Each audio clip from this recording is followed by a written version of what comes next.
Welcome to the You Hear Big Girls Attack on Titan podcast. I'm Mom Taku. Sadly, my friend and co-host Luna is taking the month off, so I've invited two regulars from the cast of the Titans podcast to help fill in this month. Playing the role of Luna is fellow Reiner fanatic Reikukaja, so I expect some Reiner love this month. Reiku is also responsible for far too many Levi memes, for my taste, and is also the creator of the character ranking pulse, which we'll be talking about after our manga discussion. Reiku, welcome. Hi, thank you for having me. I've been following the podcast for a while. I'm really happy to be here, even if you may not appreciate all of the Levi memes. They give me life, so... I'm happy to have you. We've also invited Puppet to join us. Puppet is a fandom typesetter and also in charge of the monthly chapter bingos, which are popular on Reddit and elsewhere. I met Puppet through the cast of the Titans Discord server, and he and I have had many very interesting conversations since then. Hi, big fan of the podcast. Really excited to be on. We have had a lot of interesting discussions, and I'm looking forward to the interesting discussions we'll have today as well. Yeah, basically, Puppet and I disagree fundamentally on most things in the story, but it always enlightens me, so I appreciate that. Anyway, thank you for joining the podcast. Thanks for having me. Chapter 113 was entitled Savagery, and I think if ever a chapter lived up to that word, it was this one. Floch, Zeke, and Levi all displayed various forms of violence, brutality, inhumanity. It was not an easy chapter to look at. And we only published the chapter poll yesterday. It hasn't even been 24 hours, but so far we've had almost 1,000 responses, and it looks like chapter satisfaction is down. I think last month's chapter, 77% of the fandom gave it a 5 rating. This month, that number is only 61%. So a significant decline, but still well-liked. Puppet, Reiku, what did you guys think? Was this chapter what you expected? Well, for me, I remember I gave 112 a 5-star rating, and I gave 113 a 4-star rating. And that's just because 112 is probably my favorite chapter of all time. But 113 was explosive, and it really took me by surprise. I didn't expect to be as moved by it as I was. And I'm honestly just really excited to see where things are going. And I had the same ratings for the last two chapters as you. I had 112 as 5-star, and this one I just barely gave a 4. It was a really action-heavy chapter, and I enjoyed that aspect a lot. My highlights from the chapter, though, were the little tidbits of the important information we got from Zeke, mostly, and the chapter started off swinging with information by showing the effects of Zeke's scream and how it affected Pixis and the others. Yeah, that's the amount of information we got in this chapter is actually really nice, considering it was such an action-heavy chapter, because, as you said, it did open with a lot of information about Zeke's scream, how it works, and we learned that there's a distance factor, but then it also closed with some big information as well, which we'll probably talk about later. Yeah, in the poll we asked, and in Reiku, I guess I'll go ahead and welcome you officially to the chapter poll team. You joined us this month, and one of your questions that you suggested was, how did Pixis know about the wine? Because it definitely seemed that when that jolt went through him, that he immediately made that insinuation that it was Zeke's responsibility. Let's see, the poll, 42% said that he did not know about the wine, but suspected that Zeke was titanizing people. And 25% said Pixis is just a smart dude. I think that was my pick on that particular question. Mine as well, yeah. I think for me, the only reason why I think that he was led on to the wine in particular is because they were all led to believe that there was this side effect when you have been given the Zeke juice, that you just kind of become catatonic and you can't function, because that was the lie that he sold everybody that was discussed, last chapter. So him knowing like, oh, they did it, and immediately jumping to that conclusion was what made me think that maybe someone tipped him off. My guess is he might not have known about the wine specifically, but just due to the way the electricity and all that happened to what they know about Zeke's scream, he put together that this is somehow Zeke related, and that might be all he has at the moment. Yeah, I think his exact words were that he didn't feel the cup dropping, or not. Those were not his words, but that was the implication. So he absolutely lost control of his body for just a few moments. When you guys saw the leak panel of the teacup dropping, did you think it was Levi's too? I thought that was... Yeah. Yep. Definitely. Yeah, it was a tease there on Isayama's part, a good one. So we also asked that since it's been confirmed now that Pixis, Nile, and many, many, many soldiers have consumed the tainted wine, do we think eventually in this story they'll become Titans? What do you guys think? I think probably they will, because we all know Isayama loves to kill fan favorite characters, and so if he has an opportunity where they're set up to turn to Titans, I don't think he'll pass that up. I'm going to say no, and that might be wishful thinking. But I think that Pixis and Nile, we're supposed to sympathize with them, but I don't think Isayama did that in a way that he wants us to suffer. Like I feel like with Petra, there was a lot leading up to Petra's death that kind of made us, it was built to tear at our heartstrings and to make us hurt. And it worked for me. Petra's death broke my heart. But I really don't get that vibe with Nile and Pixis, who we are supposed to love, but I'm also not, I don't feel like their demise is coming or their titanization is coming. That's a good point. Also, with Premier Zackley recently dying, it would be kind of odd to be changing the military lead so quickly. To me, it kind of seems like Pixis has been set up to be the leader of Paradis. He's kind of earned that spot throughout the story, and now I can see him leading it through the end. And there's also the fact that, he was like, let's surrender to the Jaegerists. And, he maybe did that because he was led on to this kind of plot, and he has been kind of tipped off that this is how he can avoid being titanized. I don't know. It's hard to say. I think, too, there may be an element of self-preservation there, but I think, too, at this point, Levi knows what Zeke is capable of, and Levi is going to do everything in his power to keep Zeke away from population areas. Anyone who might have drank that wine in the last 4 years is potentially a Titan, and someone else he's going to have to kill. And so I would imagine he's going to do everything in his power to keep Pixis, Nile, and the entire MP away from the conflict. I hope he's successful with that. Me too. And that's partially because, back in Uprising, I think it was, Irvin was talking to Nile about how he also fancied Marie and how Marie ended up with Nile, and I'm just like, I don't want Marie to lose Nile as well. Like, she got the better guy that, I don't know. Yeah, she got the family man, which is what she wanted, so. Irvin chose his duty over her, and Nile didn't. So I want them to be happy. Yeah, Pixis and Nile have been two of my favorite side characters for a while now. Pixis especially, since he has a big role in the first arc. So I'm glad they're finally having a big role in the story again, and I hope that big role isn't just to die. Ouch, Puppet. Yep, and also during Uprising, it's pointed out that Pixis's priorities aren't necessarily like power. He wants there to be safety for the people. He's not like Zackley, who was like, well, I'm just waiting for an opportunity.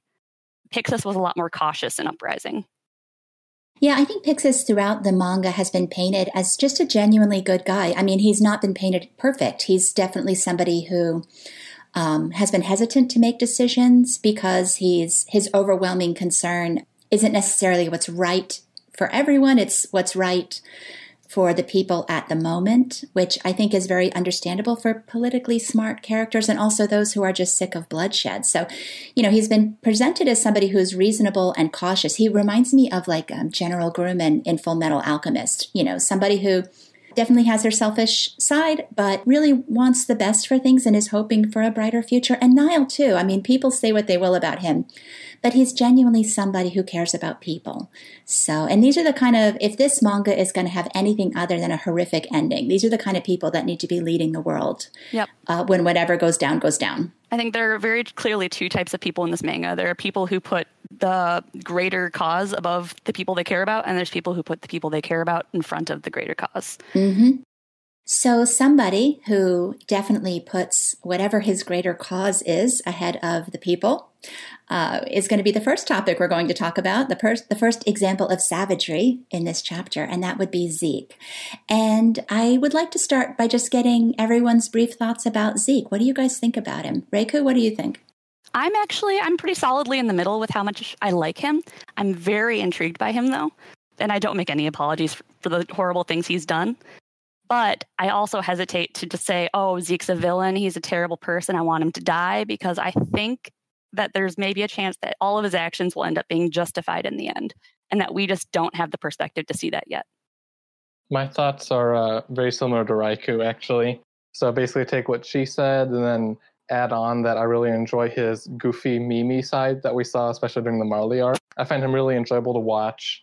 I like how he's a mastermind type villain, but also as we see this chapter, he's not the stereotypical perfect mastermind. He messes up a lot. And I also think he does have a bigger plan than we know at the moment. Yeah, like Reiku said, that doesn't excuse his cruelness he's shown in the past. Yeah, I can't stand, he just makes my skin crawl. And something I've complained about in this manga. I mean, I love the fact that these characters are all very gray and that they have their redeeming qualities. Since we haven't seen any, as far as I'm concerned, any redeeming qualities in Zeke, I am enjoying very much hating him and a little nervous about next chapter because I would like to keep on having at least one character in this manga that I can just feel, unconflicted about. And he's somebody that I just don't. I mean, I know you guys don't justify his behavior as well, but aside from the humor that Isayama manages to give his character, I find absolutely nothing good about him. He's terrifying, absolutely terrifying. You say that you're worried about next chapter because you really enjoy hating Zeke. Are you worried he's going to die or meet his end? No, I'm wondering how humanized. I think Isayama always tries to humanize his villains. I think he tried that with Rod Reese a little bit, with Sanes. Those always fell flat for me. I was never able to sympathize with them or see any silver lining to what they did. He was very successful with Kenny. Kenny's a character I hated that I still think he's a terrible person, but he's a character now that part of me loves, and I just don't want to ever have any part of me that loves Zeke.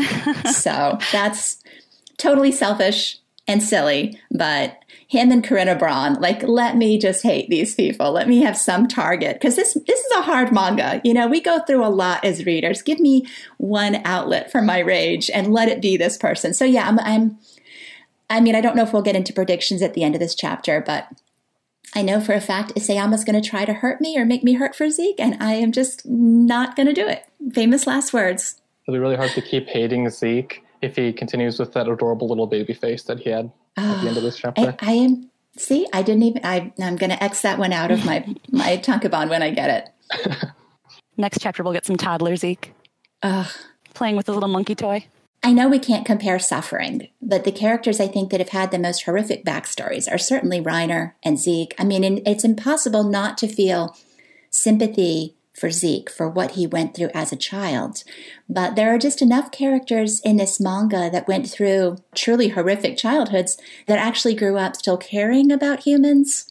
And I just don't see that in Zeke. He's just so quick to discard everyone, including his fellow warriors. And so that's always been my beef with him. I don't see any humanity in him at present. And a tragic childhood does not justify that. Yeah, at this point, the only thing that could help, it'll never justify being cruel for no reason, as he has been, inner monologues enjoying the death.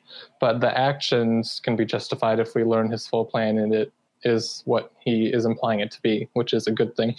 Yep, and if it does end up justified, then maybe him enjoying it could be chalked up to, just the horrors of what he had to do to accomplish what he did got to his head. And I mean, that might be making excuses for him. I don't want to plead insanity for Zeke, but I mean, if that is your goal, if his goal is to save the world or whatever their ultimate goal is, that's some greater good, then having to do these horrible things to reach that would probably mess with your head. And I'm willing to chalk up, the baseball talk and making a game of all the killing as a coping mechanism. We've seen plenty of characters who have had some coping mechanisms that are dark, I guess. I have read those thoughts, and I agree with that. I mean, there may be some aspect, like Annie taking pride in her ability to kill. That was no doubt a coping mechanism. Swinging the soldiers, stomping, just finding some glimmer or some positive in the horrific things they're having to do. But Isayama's done such, I think, a marvelous job of making Zeke multidimensional. Well, really, except for acknowledging Eren as his brother, not showing any compassion. So I'll be interested. I'll be interested to see what he does to change my mind. I'm the change my mind meme. I hate Zeke Yeager. Change my mind. We'll see what happens. I do think we're going to see some Zeke compassion next chapter with some of those flashbacks. But yes, but will it work? We'll find out. Next episode. So we'd asked in the poll whether or not Zeke's internal monologue affected feelings about him. And that was really remarkable this chapter, that we got so much insight into Zeke's thinking. And the majority were completely unchanged. I think 1/4 of the fandom at this point does view him more favorably. And one of the big conversation topics that I saw browsing around on Tumblr and Reddit were people wondering if Zeke had explained his plan to Levi. Was there a chance Levi would have understood and they would have worked together? What do you guys think? I don't think that there's a way that Zeke could explain any plan to Levi that would make Levi trust him. Like, even if his plan made perfect sense and it seemed totally innocent, I don't think Levi would ever trust a word that Zeke says, because of their history. I agree. I think Levi might understand the plan in theory, like he might understand all the strategic points of it, but he might not, he certainly wouldn't agree to execute it because he doesn't trust Zeke, as well as he might just have a different moral standing point that this is the action that needs to be taken. And I mean, their plan obviously involves Aaron and Zeke meeting and using the coordinate in some way. I mean, Zeke can tell Levi that they want to use the coordinate one way, but it doesn't necessarily mean he's going to do that. I mean, there's no guarantee they're going to do what he tells Levi. So why would Levi trust Zeke, who's done all these horrible things from his perspective? Yeah. Something interesting that Zeke mentioned is that him and Aaron want to meet up at a certain time and place, but I'm not really understanding how that's flowing with the fact that the Jaegerists are specifically trying to find out where Zeke is and going there. Yeah, I noticed that too. That was a strange thing. We talked about this, I don't know if it was last month, 2 months ago, that there did seem to be a timetable. Like, I had questioned why the brothers didn't run off immediately when they got off the airship. Nobody could stop them. Aaron could have left that prison cell at any point, but they definitely needed time to do something. And I've speculated that, maybe it was to build public support. Maybe it was to get the pieces into play. There's something about the timetable that I'm not getting either. And like you said, Puppet, the logic of, take us to Zeke, and then Zeke's saying, I can't wait to meet you at it might indicate that the Jaegerists don't know everything. Yeah, that the Jaegerists and Aaron are more disconnected than the name might imply. Aaron as well had another point that Zeke brought up about him this chapter, and that's that he's the only other one who understands this plan. That implies that Aaron isn't controlled by Zeke, but is an independently thinking person who just happens to agree with him, which goes against what the Survey Corps, some of them have thought, and what Sackley suggested, which I'm really happy that that's confirmed, because the idea that Aaron was being completely manipulated, not just like socially, but like through paths being manipulated where he had no will in his actions, I always dislike that because that would go against any character development that we've seen with him. So I'm glad he seems to be independently thinking, but that also means he has a higher moral blot on him since he chose to do everything he did. I'm actually starting to think that Zeke trusts Aaron more than Aaron trusts Zeke, and that maybe Aaron is pulling more strings than people think he is. And that's partially because we have seen pretty much zero of his point of view this whole arc. So what he's thinking is obviously very important to what's happening.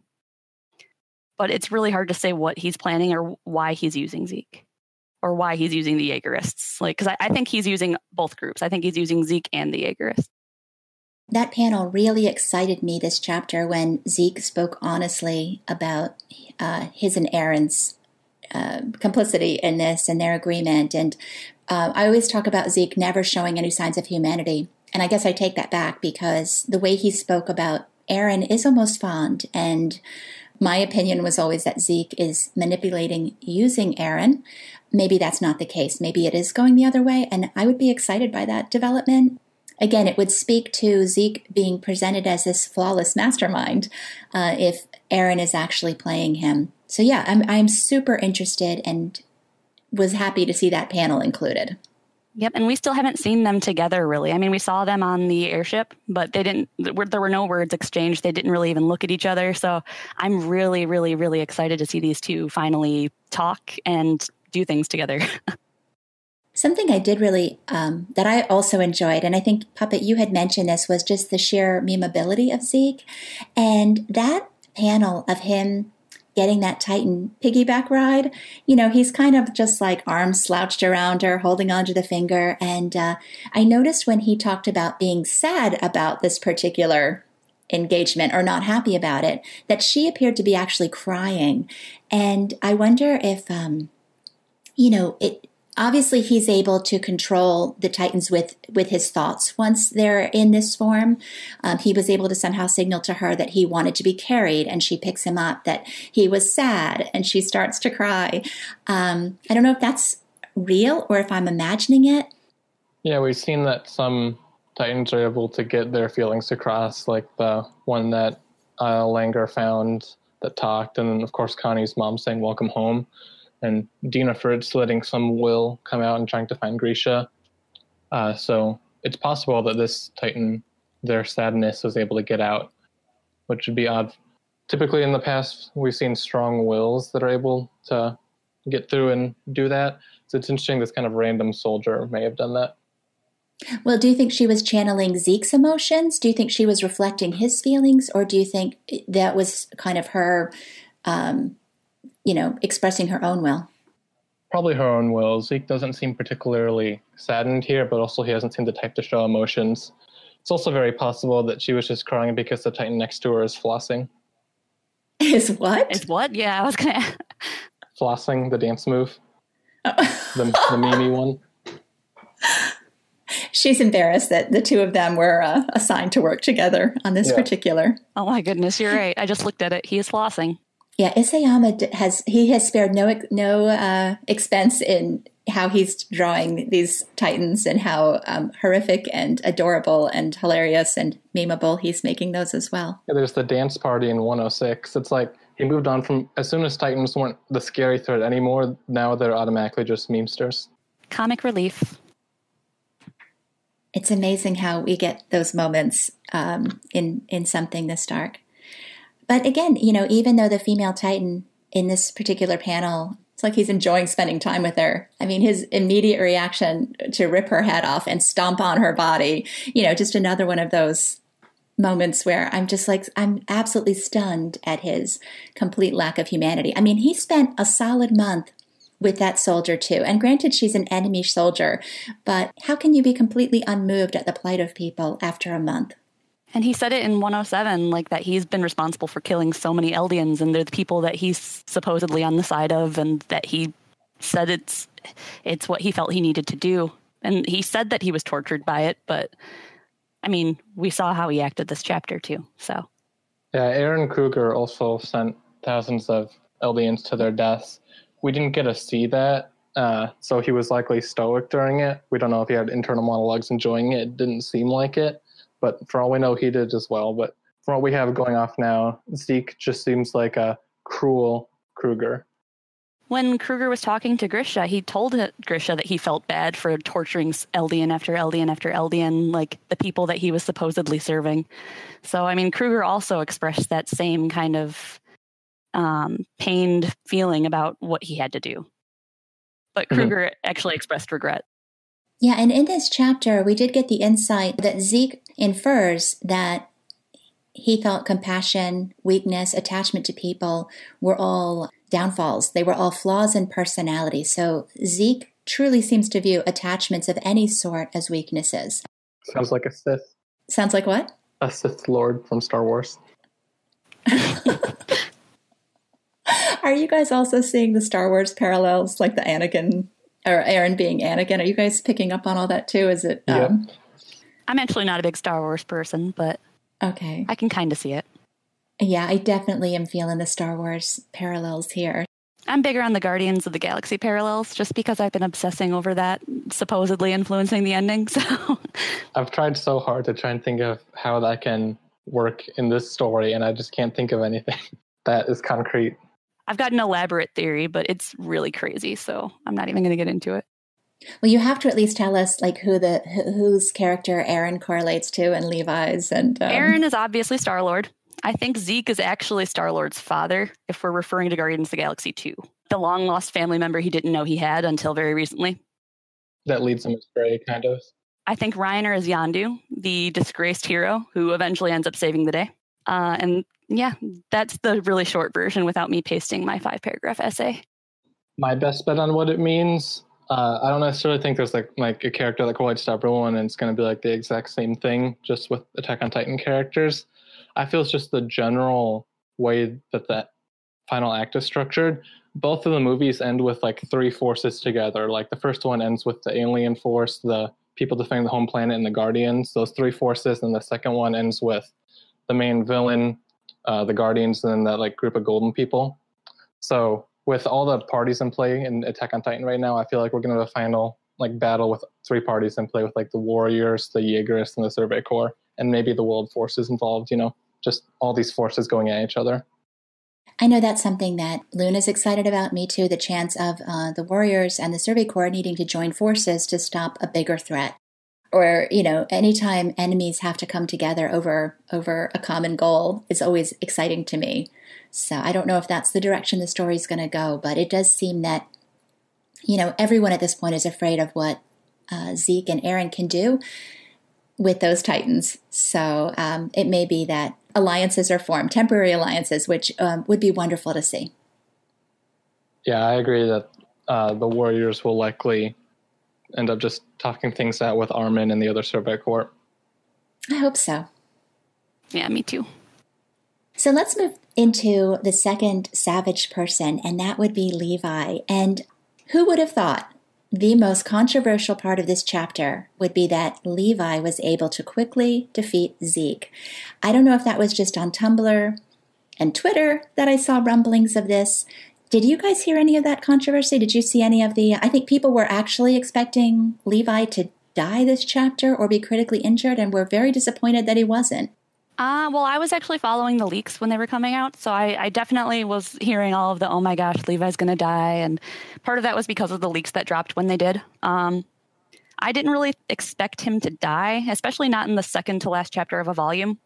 But I also don't think that he's overpowered or that it was too powerful for the situation or that he took down Zeke too quickly. I understand the idea of the controversy because this fight has been built up so much, and Zeke especially has been built up as such a mastermind. The fact that he made a simple mistake and got taken out so quickly, I can understand where people are upset and not having like a fair, even, long, drawn-out fight. But like I mentioned before, I really like how Zeke has been built up as this 11 out of 10 intelligence mastermind, but he's not just your typical, always everything's going to plan Kaikaku type villain. He may have all that intelligence, but he doesn't have any emotional intelligence whatsoever. And so that's what's led to the downfall of all of his plans. Because of the controversy surrounding this, we put a lot of focus on that in the poll, because I was super curious about whether or not people were disappointed in this or thought that Levi was being out of character. And actually, there was very little support for that. Only 11% of people have indicated that they thought Levi was too overpowered to the point that it hurt their enjoyment of the story. So 11% is still a significant chunk not to be ignored, but certainly not the majority. And only 8.6% at this point have thought that his defeat of Zeke was unrealistic. So there is a segment of the fandom that believes that. And but, the majority, I think it shows a lot of support for Levi. In fact, we later asked about sympathy, or which character we felt the most sympathy for, and Levi is overwhelming at this point as being the character that we think has suffered the most. Another question we asked was about the slice and dice of Zeke's legs, whether that was cruel or they were disappointed in Levi with how savagely he treated Zeke, and only 3.6% were disappointed in him for doing that. Most everyone else had some reaction that seemed to think that they didn't condone it, but they got it, and that, Zeke had it coming. Yeah, that's one of those things that, it's cruel because it's kind of torture, but it also makes logical sense not to let him fully regenerate so he can't transform. And that's where I end up on most things, as we'll discuss in a little bit as well, I'm sure, with Floch doing having some savagery as well. But when something makes strategic sense, if it's cruel to someone else, I will condone it typically in this story if it's done to someone who isn't built up as someone we're supposed to like. But if it is, then obviously you naturally want to rally against that. And I kind of saw that with Zachary being killed, and that wasn't as big a deal. But Keith gets beat up, and it hurts a lot more because we care about Keith. And so that's how I feel about Zeke being cut up thing as well. Since we haven't built that much emotional attachment to him, he's been billed as cruel. It's natural to not care that his feet are being cut up. And in this situation, I don't necessarily feel bad for Zeke for having his legs cut up or anything, because, yeah, Levi has a really good reason for doing that. He explained it. He wants to keep him from being able to shift or, take back any sort of power in the situation. I've seen some talk that Levi is kind of regressing into his no regrets self, where he was a little bit more brutal and darker, and, he's not the same Levi that we've come to know over the years. Mom Taku, you're kind of the Levi person in this podcast, so I kind of want to hear your thoughts on that specifically, because I mean, that was really interesting to me that we have seen a darker side of Levi recently than we've seen in a long time. I think that darker side was always there, though. I also have seen that where people think that there's been a regression in his character, but I think the one defining thing about Levi is that he's I hate to use the word hero because it's hard to define anyone in this manga as truly heroic, but Kenny's speech about everyone being a slave to someone, Levi is definitely a slave to heroism and feeling like he needs to use his power for the benefit of humanity. That's how he was lured into the Survey Corps, was let's save humanity together. But he's never had a moral compass when it comes to violence. He's never set himself up as, a role model for people. That violence, emotionless when torturing Sanes, a couple extra punches in the face when he was interrogating the military police, choking Historia. This guy, I don't see that this is a regression. I see this as just he has never had an issue being violent. And maybe now he's just letting it out a little bit more obviously because he's got the object of his affections right in front of him. So, one thing I have long believed is that the reason Levi is babysitting Zeke in the forest is because Levi has requested this assignment. Levi is waiting for the opportunity to kill him because he promised that he would, and because he hates the guy and doesn't trust him. So I feel like for a month, he's been sitting there watching this person, waiting for a mistake, waiting to let all this aggression out. And the minute he found out about Zackley's murder, he had his in. And transforming his 30 comrades into Titans, it was permission to do exactly what he wanted to Zeke, which he clearly enjoyed doing. I'd take that a little further and say he didn't get to do exactly what he wants to do to Zeke yet. And he made that very clear too. So it really was hard to look at. I don't know what to say about the art. On the plus side, the art in this chapter I found sort of delightful because of all the sound effects that were used. You were saying, Puppet, that we don't often get that? Yeah, Kodansha really stepped up this month. Sometimes they don't fully do sound effects, and this month they did. I also didn't notice any typos, which previous months, as we all know, we've had like a dozen typos and just like a paragraph just in the middle of art and stuff like that. So overall, I was impressed with their handling of this chapter. Woohoo, they proofread this time. They did, and one of my friends kind of just as an aside mentioned to me that it was an homage to Stan Lee, which I thought was kind of a fun thought, that this chapter they really worked in all the fun sound effects to kind of give homage to a man who has done so much. So that part of the design was great. Some of the really horrifying images we saw were very hard, and I have some friends who can't even read this chapter because of how graphically it was drawn. What's it called, like trypophobia with the way Zeke looked, Yeah, Reiku, what was your, how did you equate how Zeke looked? Like a piece of pizza with the cheese pulled off, and I can't take credit for that. That was somebody on Reddit, but I love that description because it's perfect. Yeah, that's, that is exactly it, though. Yeah, I can't think of a better way to make people imagine what Zeke looks like. I noticed on all the sound effects, at the very end of the defeat, there's one panel of the female Titan that Zeke ripped in half. It's the tiniest sound effect there, but there's a little tiny twitch from her dismembered jaw. And I was like, they really had fun. Somebody had fun with this. I wonder if we have a new translator now. Something else I noticed about the translation, it was much closer to the fan typeset by Organic Dinosaur and the Jimmy's Box team. There were only like a handful of very minor differences I noticed. Typically, some major things change between the fan version and this version, or Organic Dinosaur's version and the official version. Typically, it's due to the fact that the official version is worse than Organic Dinosaur put more time in, but this month they were pretty on par, so I was really happy to see the official finally step up like that. Maybe that's just the result of so many bad months that they were like, you know what, maybe we should finally step up our game and get things right for the official version and not get shown up by some unofficial fan typeset. Yeah. It'd be nice to think that they've paid attention to our complaints, because I think we've all been very vocal about some missteps in Kodansha recently that are, especially since they're obviously cracking down on the fan translations. Part of the reason those things are happening is because they're not being careful enough, not giving it any attention, or just not doing a good job. With the fan versions not being a thing as much anymore, I've started waiting for the official version most months. This month I didn't because it came early and I couldn't resist the sweet leaks.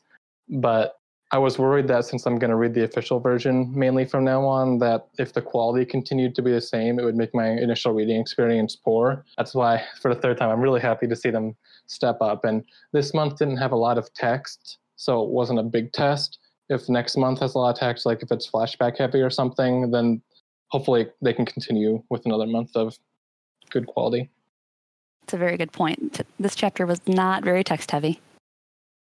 Because of that, I thought we wouldn't find things to talk about, but look at us go. I also really enjoyed the use of Thunder Spears by Levi. When they first popped up in the manga and the chapter name was Thunder Spears, it just seemed kind of gimmicky to me since it was the first time we'd seen a weapon like that. It just seemed like a one-off thing. But they've been used a lot since then. They're used on the Warhammer Titan, they're used on the Beast Titan. So I really like that they're a main part of their arsenal now. And the panel of the Beast Titan's name being blown up is one of my two favorites this chapter. The other one being the Batman Levi. My favorite panel is probably the one of him falling in front of his Titanized comrades. Like just the dead look on his face. That's my favorite. That was absolutely haunting. That's a good one. Yeah, I don't know that I have a favorite. I'm in the camp that this was a hard chapter to look at, but what was it? The fidget spinner, Levi? That was midget spinner.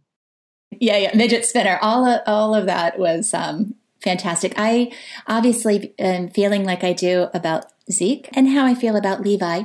I was really happy, which sounds cruel, to see Levi get this moment to just unleash.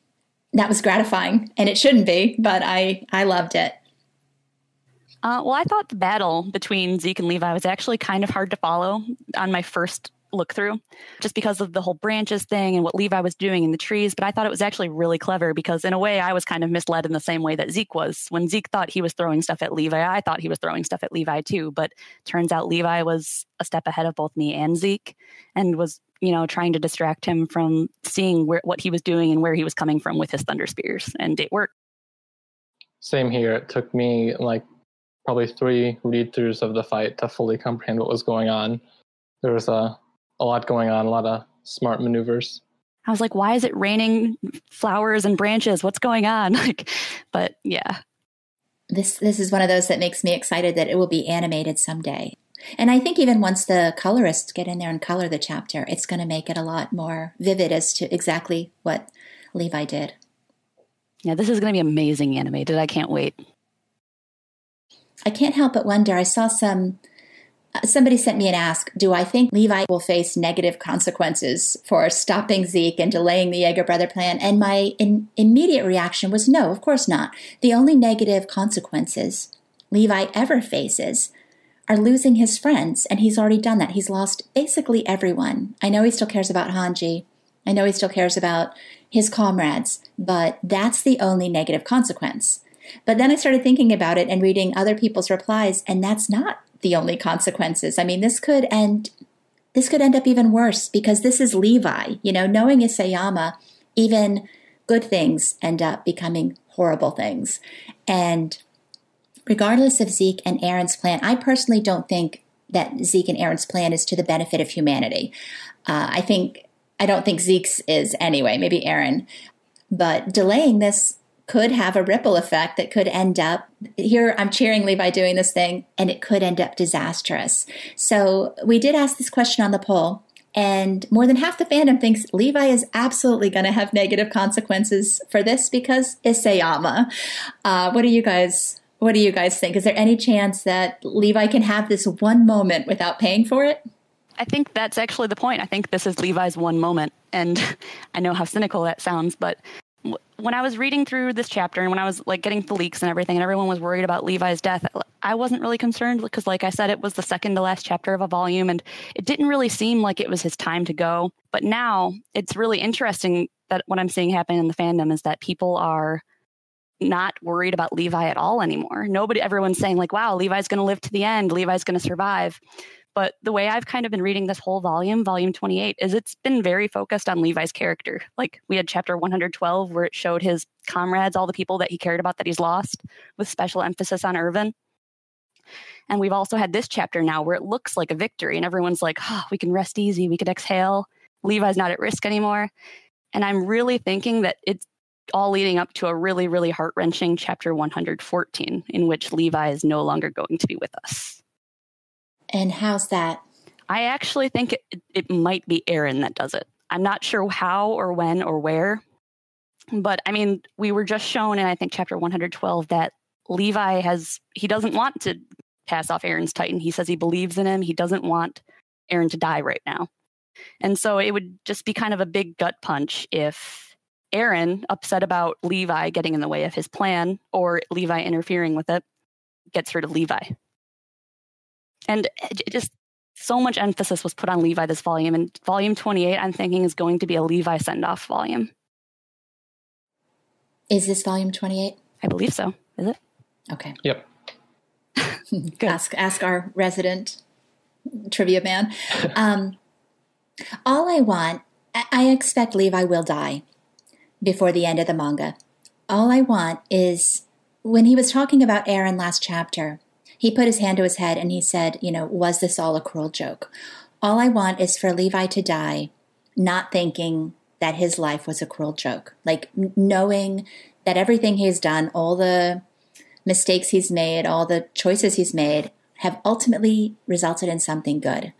And I want that for Reiner as well. If Levi was to die believing everything was a cruel joke, I just think that would be incredibly cruel, and far more cruel than is fair to the fandom at this point. What do you think about that? Do you think Isayama cares what? I think Isayama likes to make us suffer. Erwin got such a good send-off, like, I have no complaints. Sasha, a cruel death, but, a kind of send-off that showed love and compassion in both instances. I would hate to think that Levi, who is arguably Isayama's most successful creation, would not be sent off knowing he accomplished something. And Aaron killing him would absolutely be a cruel joke, after he'd mentored him and helped him and protected him for 5 years or whatever. I feel like it would be interesting if Aaron does kill him, to be in the same chapter as maybe some flashbacks explaining Aaron and Zeke's full motives. Because if Isayama wants to keep them as the villains in the story at the moment, if we had a whole chapter explaining their motives, we'd come out of it feeling like they might have good reason and they might be the good guys now. But if we hear their motives, they're good, but then they kill Levi, then they'll be in the same spot that Isayama wants us to have them in. I am also in agreement that I think if Levi dies, it will be at Aaron's hands. And I just find that I'm just completely incredulous about it. That's my fear. That's what I absolutely don't want happening. So, but yeah, I rarely get what I want in this manga. Do you think it will be Titan form Aaron or human form Aaron? I think it'll be human. I haven't thought about it. I'm not sure. I think it would be I think the most painful way it could be done is if it's human Aaron. And Levi doesn't fight back. Because I don't think Levi would try to kill Aaron before Aaron tries to kill Levi. Like, maybe Levi won't be prepared for it. I'm not sure. I've pictured it as just like a human Aaron stabbed in the back and Levi doesn't really get a chance to do anything. But that seems like Mom was talking about getting a good send-off, that seems like unnecessarily cruel. Like, it seems like if the point of the death was that it was a uncelebrated, meaningless death, then that would be how to go. Which I hope is not what happens. Yeah, Isayama's kind of moved away from meaninglessly cruel deaths. I mean, a lot of the deaths now have had meaning, and I kind of feel like Aaron's been stabbing everyone in the back now for the last, year, or the timeline ever since he sided with Zeke. So I feel like that's already happened figuratively. I would hope that doesn't happen literally. I think this could be very powerful in showing us that Aaron maybe isn't doing what we expect he's doing, or what the general opinion of what he's doing is, because there are a lot of people who'd be very, very, very shocked by Aaron killing Levi. And people would then question, okay, whose side is he on? Like the people who think that he's, independent and not being controlled would have to stop and question, like, okay, why did he kill Levi then? Yeah. It's really dramatic. Can you imagine what would happen in fandom if that happened, though? It'd be explosive. If Levi does die in a meaningless way, I feel like it would be similar to Sasha's death, because she kind of just got shot for no reason and then just died on the airship. But her impact from her death happened after her death, and the way it affected the story and the other characters. I feel like that's how Levi would be. His death, Eren killing him, would have a major impact on the way people view Eren, which might end up giving them the will to stop him and saving the world or something if it comes to that. People cite character popularity as a reason not to kill a character, but facts show that a character death makes them even more popular. And I have no doubt that if Levi dies, his character popularity will go through the roof. He's already hugely popular. Looking at the poll this month, so much sympathy and support for this character. A cruel or unjustified death would be absolute chaos, but it would also, just heighten all sorts of emotions, good ones and bad. So I hope not. I don't think Levi's going to survive this manga, but I would hope his death is either towards the end or, epilogue type thing. But if it happens, it happens.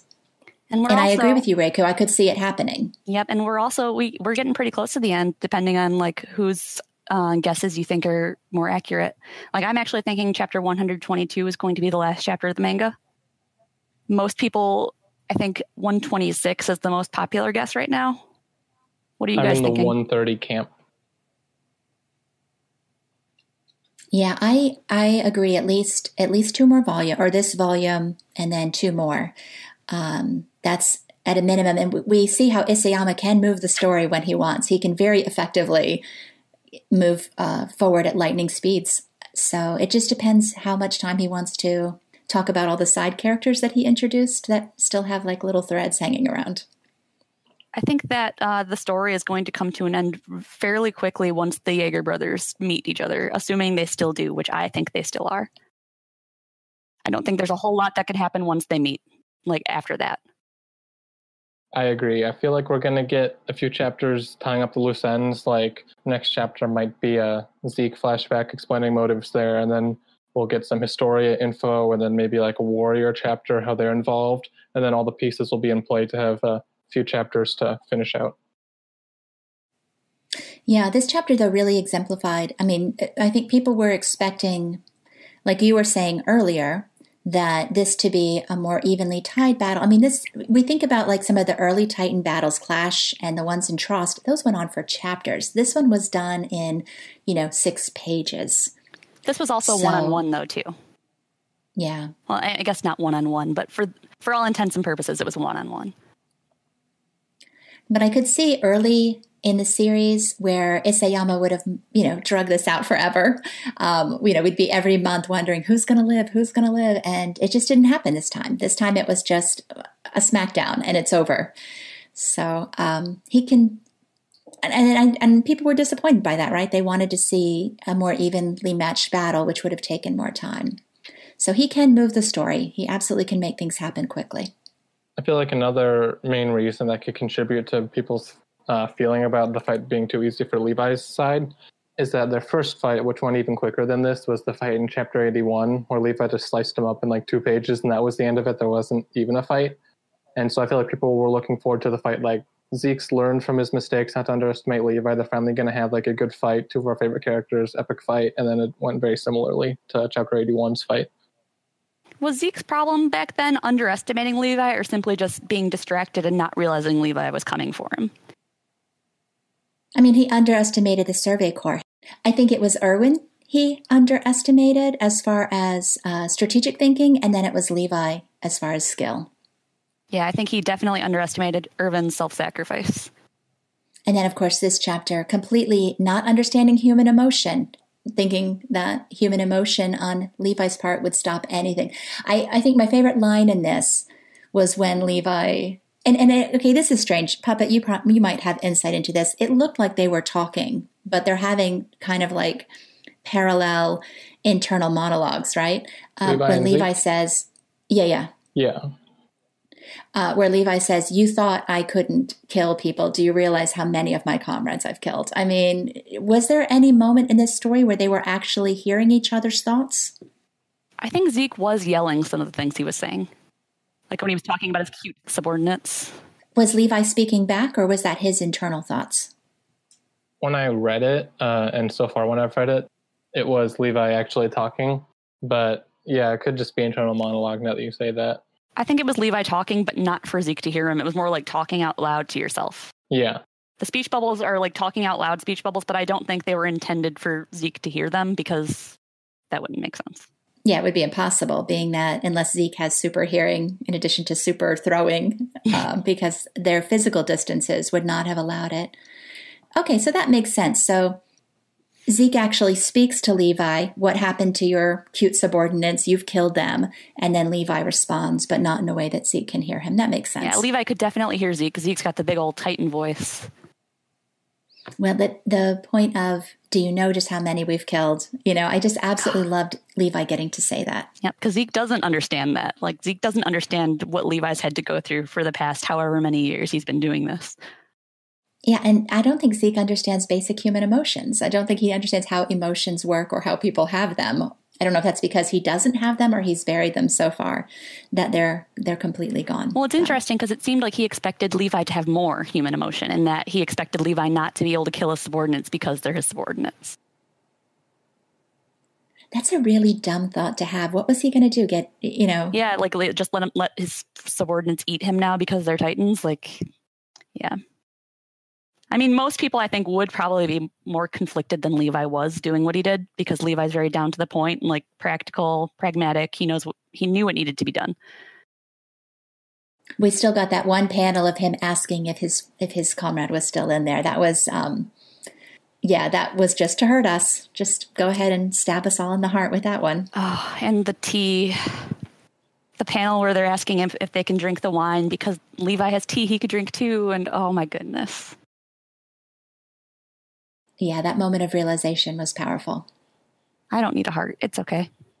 We need to all be like Zeke and just not care. I try to be, but then I read chapters like this, and especially last chapter, and I realize I'm not like Zeke. Yeah, I keep thinking Isayama's done his worst and can't hurt me anymore, and that is all a lie. Every month he can hurt me. You heard it here, everybody. Mom Taku wishes everybody was more like Zeke. I wish we had a switch we could turn on the "this does not hurt me" switch. Click, and yeah. And then turn it off when we're done with our entertainment. So, end of the chapter. They are heading off into the sunrise together, which I hate even saying those words. Where do you guys think they're going? I've changed my mind on this so many times since the chapter dropped. I used to say Shiganshina, but I don't think Levi would take him there because Levi knows that, the military has been compromised and the Jaegerists have control of pretty much everything. Historia is an option. And then there's also the Rakugo Theory. Yeah, Historia was my initial reaction because there's no real reason for it, but it just popped into my mind and a lot of other people's as well as something that makes sense to where the story could go next. But it makes not a lot of sense for why Levi would go there because the whole reason he wants to feed Zeke to someone else is so that they can have his power until Historia gives birth and is able to take it. And Historia is still a few months out from what we've been told, which I don't know how she's a few months out with that belly, but whatever. And so he's not bringing Zeke to Historia to feed him to her at the moment. And I was talking with Eric from Cast of the Titans, and he brought up an interesting idea that Levi could be going to Rakugo. If Connie's mother is still there, then that's a Titan that they have ready to feed, and one where Levi would know the location of, and it's likely close to where he is, closer than maybe any Titans they have captured in the interior. And it would also be such poetic justice to try and feed Zeke to the Rakugo citizen he transformed. And we just got the Rakugo flashbacks and bringing that back up into the story, so now would be a good time to do that. And that is in the same volume, even volume 28. Wow. Yep. Connie's mom transforming back would be a powerful moment when he meets her, of course. And also she'd be able to give full information on what actually happened to Rakugo, if that's important at all still. But that would mean Zeke dying. Is there a chance? If Zeke dies, Eren Yeager is our enemy, right? Yeah, so I'm conflicted on the theory. I feel like it makes a lot of sense to go there, but I don't feel like Zeke will die at the moment. That's where I'm at. I don't think Zeke's going to get fed to anybody in Rakugo just because I don't think Zeke's ready to die yet. I think he's got a lot more to do in the story. I feel like what might happen is Levi goes to Rakugo, and when Zeke finds out he's about to be fed to a Titan, he tells Levi that his subordinates aren't the only ones affected by the wine, and that everyone who drank it has his final fluid in him now, and he could scream and actively transform them. So whether that's a bluff or not, whether distance matters, or whether it's just his choice who he transforms, maybe Levi doesn't want to risk all the higher-ups and everyone in the cities just having Titans run amok. So I feel like he may play that card.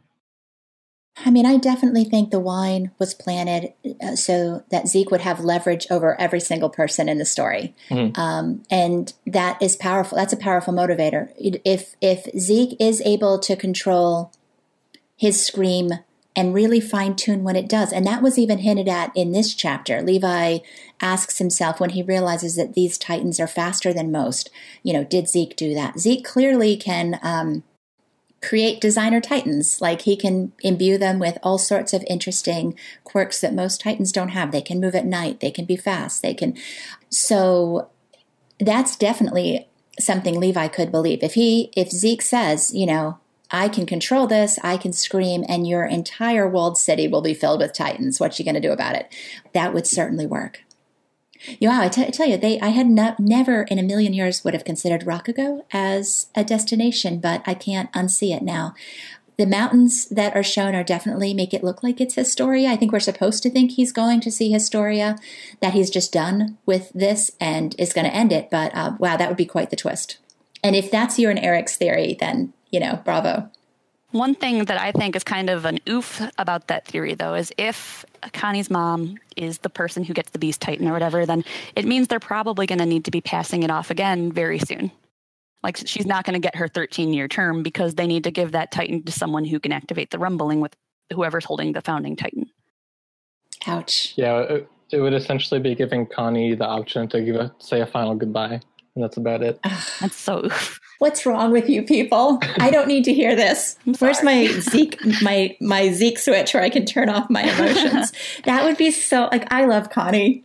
That would be the worst. I can't even imagine, the transfer ceremony when Mrs. Springer has to get her moment of humanity. Oh, that would be bad. You guys are the worst. Yeah, my heart hurts thinking about it too. Well, speaking of people who can turn off their emotions with a switch, we've got Floch Forrester doing some nasty things in Shiganshina. Bold of you to assume Floch has emotions. He has cowardice.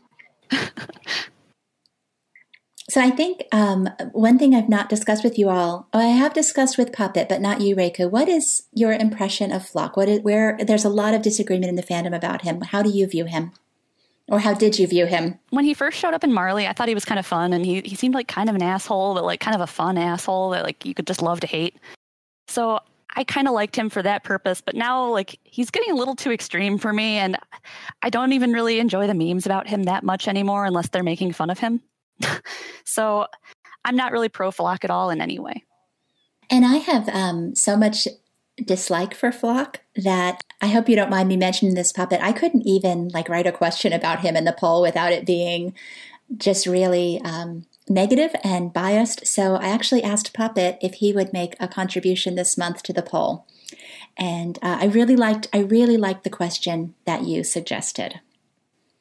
Yeah, so the Floch question in the poll was asking people to sum up their thoughts on Floch. And most of the fandom doesn't really like him, as could be expected. 43.6% said that he needs to burn. 22% did the slightly less severe option of I'm not on his side, but I love to hate him. 16.2% said that they don't support him, but they're still a Jaegerist. 6.4% said that Floch has had some missteps, but they're still reluctantly on his side. And only 3.7% said that he is fully correct. They're on his side. He hasn't done anything wrong. What camp were you guys in for that one? I actually selected the second worst one, in that I'm not on his side, but I love to hate him because, yeah, it's fun making fun of his faces and the stupid things he says and really wanting this horrible ending for him that I really think is going to happen. But Yeah, and I selected he needs to burn. I mean, I'm so done with him. So done. I selected the second to top one, that he's had some missteps. I'm still reluctantly on his side. Oh, wow. That's actually different than what I expected. I am too, because you are a Jaegerist all the way, aren't you, Puppet? I don't want to say that without making. Okay. I am a Jaegerist all the way, but Floch specifically, I still really like. I don't condone him anymore because of what he's done, especially this chapter. It'd be really hard for me to say I'm fully on his side. He hasn't done anything wrong. He clearly is cruel and evil. But that said, I still really like everything he has to say, and I think he's entirely correct. When he first popped up in this story, I really liked the aspect of him being just like, kind of like Keith, a mere bystander. But he was just an example of a fodder character. I thought that was a really creative aspect, and so I just liked him because of that. And then in chapter 90, when he went off on Aaron, I really liked that even if no one wanted to hear it, he said the logical and smart stuff. And then when he popped back up in chapter 102, I was excited to say I didn't forget about him since he was such a side character. And then his role in the story only expanded from there. And like you said, I am a Jaegerist all the way, and he was the main mouthpiece for them. And everything he said, I fully agreed with, that the rumbling need to be used, that the Server Corps is doing things wrong and all that. So I agree with everything he says, but I've started fundamentally disagreeing with his actions. One of the things that we listed in the poll under memorable moments was, and not a lot of people have selected it, but I thought it was actually sort of profound. I didn't write it. I don't know who added it, but one of the moments cited was Floch being terrifyingly charismatic. And I thought about that, and when I read his words in this, I mean, it's easy for me to completely disdain this person. But, reading his actual words in the chapter, if we remain like this, dependent on an old-fashioned army that doesn't know what to do, we'll only get trampled. I mean, he's so sincere. And to a point, I can read his words and, okay, yeah, that's true. Yeah, that's true. But then it just gets totally derailed at that point. So I am sympathetic to people who are Jaegerists all the way. It's a viewpoint I can see when I squint and read it without emotion. But totally got derailed in this moment. Charisma's not exclusive to good guys. That like Floch, it really seems like he's kind of an opportunist in this situation. Like there's this big like shuffle in power, and he jumped on this Jaegerist train, and he's kind of in a position of power right now. And it really seems like he's really just trying to flex those muscles that he has now. I feel like Floch's downfall will be his apathy, because his whole thing is logic over emotion. And with his first big speech in chapter 90, that was what it was all about, is that the logical choice was Erwin, but they let their emotion take over and they took Armin. And that's been the mantra he's been stating ever since, which is something I agree with a lot, because it's kind of hard to beat logic because it's just laid out flat, there it is. But I feel like he's taken that too far. Logically, sure, you can have them beat up Keith because that would mean they're fully devoted, but with emotion removed, kind of like how Zeke was brought down this chapter because he didn't have the emotional intelligence to understand Levi. The 109th was fully on his side. They were buying everything he was selling. His charisma was working. The only time that they looked not to fully be invested was when he went that far. So I feel like he doesn't understand that is making people view him as a villain, whereas all of his good points were making them view him as the right person. His cruelness may end up leading people to not want to follow him. I actually really like that you mentioned the logic versus emotion in Floch, because, I mean, when we're first introduced to his character, I think it's RTS is when we first see him. Is that correct? We first meet him in chapter 70. So we meet him, and he has these kind of cowardly moments where he kind of just dissolves into a sobbing ball of tears. Like, where he's just like, oh my gosh, I'm going to die. I am so scared. And then, like, with the suicide charge, like, it was the order that Irvin told everybody to do it. Like, we're all going to ride together because there's a reason for this. We need to distract so that Levi can take out the Beast Titan. But at the same time, there's all this emotion that's fighting that logic in that scene. And that's kind of like been in Floch from the beginning. It's logic versus emotion. Before, he was all about emotion. Now he's all about the logic.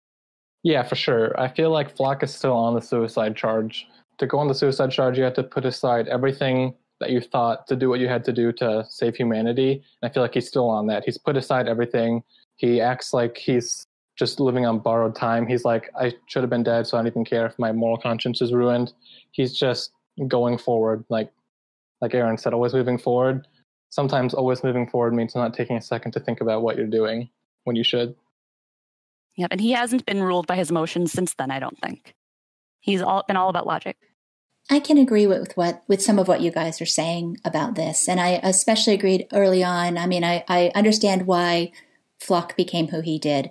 But going back to his introduction in the dinner before the return to Shiganshina, where I don't know that he admitted to being a coward there, or if it was later on that he admitted to being a coward. But, to my thinking, what is a bully, right? A bully is a coward who suddenly has power and uses that power to intimidate people.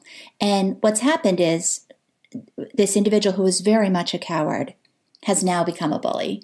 And that's very difficult to watch. And Keith Shadis, well, Keith Shadis claims he's not a special person. Keith Shadis' talent has always been to meet somebody and zero in exactly who they are in their core. And that's why he's able to do those assessments about people, why he's able to tailor his training to bring out the best in people. He knew, Armin was an intellect. He knew that Connie wasn't the brightest. His assessments of those kids are all completely spot on. And in this moment, Shadis points that out about Floch, that without the gun, without the army, he's nothing. And I was really happy to see that, because no matter how rationalized Floch's behavior is, it's when these characters do these horrible things and enjoy it. That's what always gets me. Seeing this bullying, this, making these recruits who clearly, I think 5 of the recruits stepped forward. The rest of them did not want to do this, making them beat someone to the point that they can't stand. All I can think is that's like warlord level of cruelty, like Joseph Kony, who would make people kill their friends and neighbors just to prove their loyalty. I see the logic. I do. I see where people are terrified that they're going to be destroyed. And yet, man, he makes it so much worse. It had to be Keith Shadis. I've wanted him back in the story for so long. One of my favorite characters, Bystanders, one of my favorite chapters and episodes in season 3. If I wanted him back in the story, it was mainly to maybe have a redemption arc. Maybe if the other military leaders get taken out, he leads the charge. But nope, he came back in to get emotionally ruined and beaten up. Thank you, Isayama. Look at how brave he was, though. I mean, you got what we asked in the poll, whether or not people believed Shadis taunted the new recruits. Was that an effort to protect Hanji and those recruits? 72% think that Keith was an absolute rock star in this moment.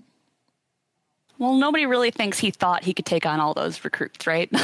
Yeah, he's a big guy, but I mean, there's a lot of them. It wasn't realistic to say, they don't have a chance against me against these 20 kids. 20 trained soldiers. I didn't expect Shadis to walk away, yeah. But what a great moment for this man who thought that he wasn't special to kind of show everyone just how special he was, that he was willing to put his life on the line once again for innocent people. Yes, and to the effect of him not being special, I think that makes it even better that he was the one to basically tell Floch, you think you're special, but you're not. And that's why you have to point this gun at me to get me to do anything for you. Isayama isn't fully cruel. I really like that he didn't show us him being beat up. When the leaks came out and the text said that Floch has the recruits beat Shadis until he can't stand, I was like, that's going to be hard to see them continually kick him, and he takes the kicks.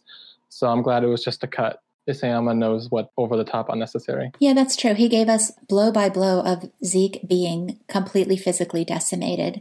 But in the case of Keith Shadis, we have this moment of really heroism, bravery, protecting, and then lying on the floor. And I think that made it all the more poignant. That was really hard seeing him on the ground like that. I feel bad for you, Puppet. This is like a character. I mean, this had to have been horrible for you. Yeah, it's like watching my son get invested in drugs and go down the wrong path. Yeah, but it's even worse, though, because the drugs, it's not just harming himself, he's harming somebody you love. Your drug addict son is beating up your non-drug addict son. Yeah. I got to be a better father, Yeah, probably. Yeah, that was hard to see. And then Hanji's face, of course, when he says, let's go. Nobody wanted to see this happen, least of all not Hanji. I think she must be feeling completely helpless at this moment. Well, yeah, she had to watch it happen. She was there. She heard everything. I mean, think of how difficult that would be. Like, yeah, she had it worse than us. She did. She wasn't spared seeing every kick like we were. What's wrong with you people? I don't need this thought in my head. I'm going to look at the sympathy in the chapter poll. Let me see where we're at here.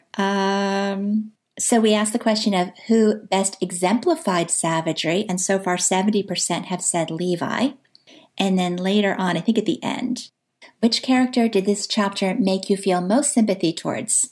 So 51% Levi, 44% Shadis, 41% Hanji, 36% for the kids in jail right now, and 22% for Zeke. So I would say it was a success on Isayama's part that he was able to manipulate us on all of these accounts. Yeah, he's pretty good at hurting us. For the savagery question, I voted for Levi because the word savagery, to me, it imbues like violence, and the most hardcore violence was definitely Pizza Zeke with the cheese pulled off. When the chapter title leaked, it was a different version. It was Ruthless, and I feel like Ruthless would fit Floch better than anyone else. So I was torn between those two, depending on the translation. I still think Floch was the one that I selected, mostly because the stuff that he did seemed like it didn't have a purpose. Like, I think a lot of what he did with Shadis was to make a point, to say, look, I'm the one in charge. You're going to beat up this guy that was in charge to show that you don't respect the old ways anymore. Whereas, like, Levi with Zeke was very, very... It was very methodical. Like, he was like, well, I'm going to chop off your legs so you can't shift, and I'm going to put this thunder spear right through your belly so that you can't move. And Levi had very specific reasons for everything he did, where Floch kind of seems like he's rubbing everybody's face in the dirt. Yeah, that's a big reason I'm not behind him as much anymore. If Keith Shadis had somehow gotten in the way of their plan and the only way to execute this plan was to kill him, I would be really sad because I love Keith Shadis, but okay, he has a good plan in mind. He has to do what he has to do. But the fact that it was completely unnecessary is what makes it so cruel. Yeah, but it was like a way to solidify the loyalty of the recruits or something. Yeah. And I think there's actually like a psychological theory or something about that, isn't there? I mean, it's like I mentioned before, where they've used child soldiers in other countries. Part of the way that they get them to join their cause is by having them commit horrific crimes. Once a child commits a horrific crime, it binds them to the cause that they may or may not support. They have, a psychological tie to it, and they've done something to make themselves worthy of, or their fault that they're even a part of this. And that's all I could see when I saw these kids being ordered to beat Keith Shadis. And it's such an awful. I don't want to equate it as being the same, because what has happened to child soldiers in the real world is clearly not what's happening here. But that mentality of having people kill an authority figure, a neighbor, a friend, beat somebody to make them culpable and to implicate them and to force their loyalty is just so completely distasteful to me. So I'm with you, Reiku. I selected Floch for this. Only 17.8% of us did. And then with some of them saying like how Eren Yeager's the leader they need a strong leader who'll know exactly what to do. It almost feels like they're being set up to be disappointed. Maybe not that Eren is being set up to fail, but that they're being set up to be disappointed in what Eren's planning. Because I don't think that Eren intends to do what Floch thinks he's going to be doing. Yep. And there's also the fact that Eren doesn't seem like a leader. I mean, he's technically the leader of the Jaegers, but he's so far removed from them. He doesn't give inspirational speeches or anything. If you want to call him that, that's what Floch does. So it's interesting that they're looking forward to him being a good leader, and like you said, he'll likely disappoint in that regard. I've also heard people say that maybe these recruits are being set up to be the next batch of Floch's recruits that kind of got sent into the suicide charge in RTS. So maybe we might see something like that repeat itself with these recruits. Ouch. Yeah, that would be ouch. It would be interesting to have Floch set that up, but then he doesn't lead the charge, so it's obviously because of his cowardice. It'd be such a comparison to Erwin, how worse he is. Oh, that'd be amazing, actually. A lot of us are wondering how Floch's going to meet his end. We all know. I mean, we don't all know. We know nothing. It's very likely he will meet an end. And how will he do it? And if it's a direct response to his cowardice, I think that would be very fitting. My guess is that he'll be old school, eaten by a Titan alive. I feel like we haven't gotten one of those deaths in a while. I feel like, again, as a fan of his, I feel like he's deserving in the story of meeting an end to a Titan. I don't necessarily think it'll play out this way, but I think it would be interesting if Eren was the one to order his execution because he didn't approve of the actions Floch took. And of course, the only sighting of the 104th and of Eren are just a single page. Which was so disappointing. I like the Rockstar memes that were going around about how they're all positioned like a emo indie rock band. It's a callback to the Volume 13 cover where it looks like they're about to drop a hit album. That panel of Eren gazing out the window, do you think he's looking on what's happening in the training ground, or do you think he's in a different location at this point? Well, the training ground was in Shiganshina, and that's where Eren said he was taking everybody. So I'm assuming he's looking down on what's happening at the training ground. That's my guess as well, yeah. I'm thinking they might be in the military barracks at the training ground. Yeah, what is he thinking? That's the question. And I imagine meta has been written about his half-lidded expression staring out onto the training ground. I have no idea. There was a space on the bingo card this month called Eren's Cold Dead Eyes. And so without even saying a thing or being in more than the panel or two of this chapter, he managed to cross off a bingo space. It's the only thing he did this chapter.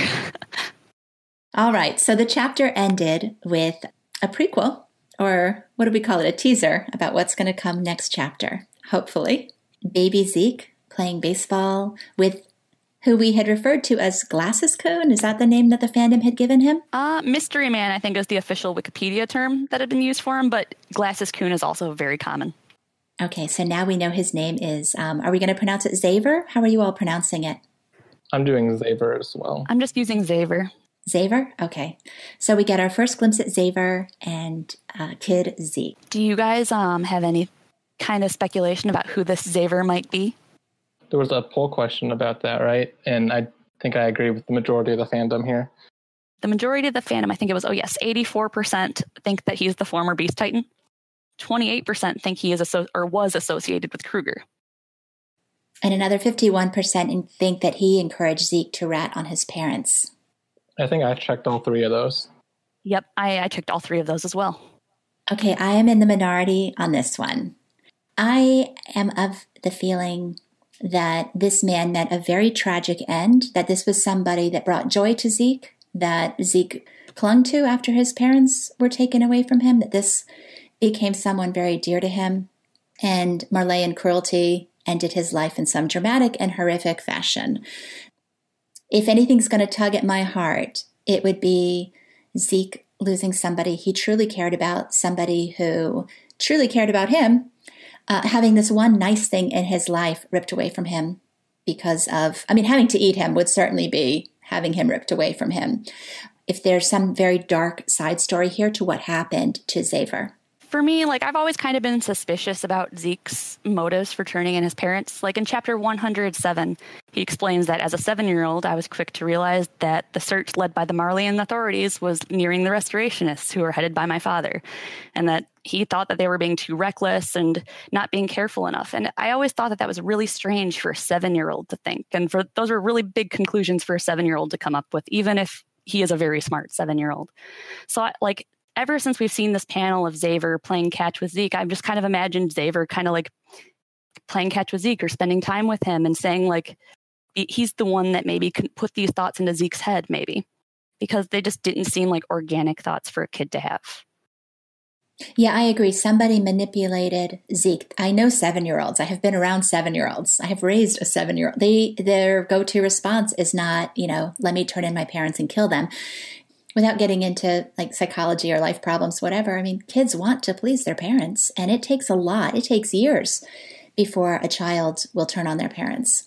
Especially to point out things like recklessness or carelessness. A 7-year-old doesn't really have, especially it's things like an underground restorationist movement. You know what I mean? It just seems really weird for him to have this deep insight that I think is really an adult's insight. I agree with you. He is parroting somebody else's insight. So then it's a question of who it is that he's parroting. And I think it's this guy who was, inserted into Zeke's life at a very young age to be the trustworthy figure when it became apparent that his parents weren't those trustworthy figures to him. You think someone like Kruger or somebody in the movement inserted this man into Zeke's life? Yes, I think that this man maybe wasn't a partner of Kruger's, but I do think he was affiliated with Kruger. Because Kruger, we know, was in the Marleyan military. And, I mean, he probably wasn't alone in that. That it seems unlikely to me that he was a lone operator in that organization. And there was talk of, other warriors being, spies for the Owl when Grisha was being interrogated. I've really hoped that Kruger would be a big part of Zeke's backstory. It's been a popular fan theory. Reiku, you're the one to make that a big thing, right? Yeah, the Zeke ogre conspiracy. Yep, I'm one of the people that fully buy into that. Well, maybe not 100% now with some things with Kiyomi that have been going on, but definitely the Zeke-Kruger correlation. Yeah, there's definitely an update coming to that with new information that we've come across in the last year, but I'm still mostly on board with it too. But yeah, some of my opinions have changed. It'd be really interesting to see how next chapter affects that if it is a Zeke flashback. Whenever I've been crafting theories, I always stop when I get to Zeke's motive since it seems impossible to come up with something that I'm fully satisfied with. And so I just decide to hold off until we finally get to know. So I'm really hoping that's next chapter. And part of me thinks that Zeke is really just kind of a pawn, maybe an unknowing pawn in this whole big plot. Like he's been in this since he was born, since before he was born. This may have been concocted long before then. Kruger was the one who sent Dina to Grisha that ended up giving us Zeke. So the whole thing could be Kruger 4D path chess. Kruger was also the person who told Grisha to make a family inside the walls as well. A theory of mine is that this isn't actually, well, it all stems from Kruger. It's his plan, but it's not Kruger's plan. This is all the Attack Titans' plan. And it could even be Eren reaching backward through time if you believe in the whole time manipulation thing going on. Because, I mean, the whole Eren kind of talking through Kruger back when we first met Eren Kruger, I mean, in that context, it kind of starts to make a little bit more sense, possibly. Mm-hmm. But it's still very gray.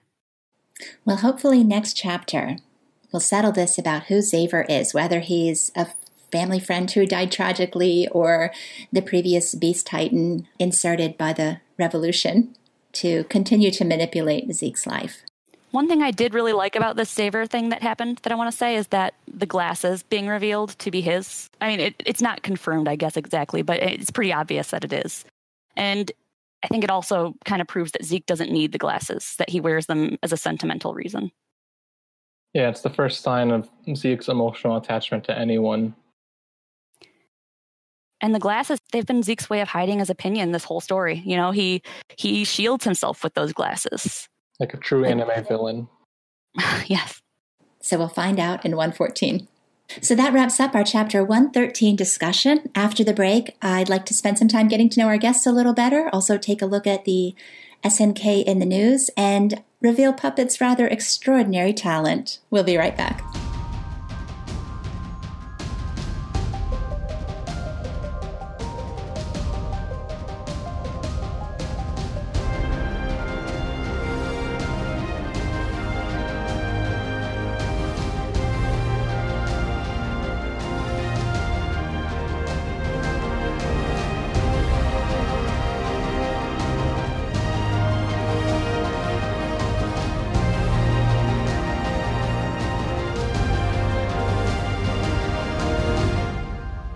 Welcome back. Thanks for joining us again. We wanted to start out this segment with a look at SNK in the news. And I think it's extraordinary this month because there was a rather huge announcement, and then there's been one that's notably missing. So the big announcement was that Isayama got married.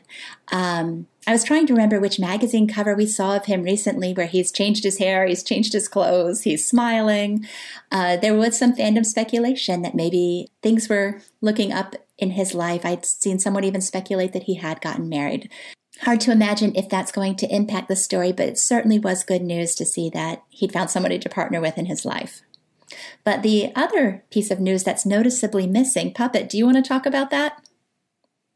Yeah, so that's Season 3, Part 2 news. In the past, we've had the first trailer typically by now, and we know they started recording, which for Season 2 and Season 3, Part 1, when they started recording, it was a few days later we got the trailer. So they were mainly recording lines for the trailer first. And they started recording like 2 weeks ago, I think now.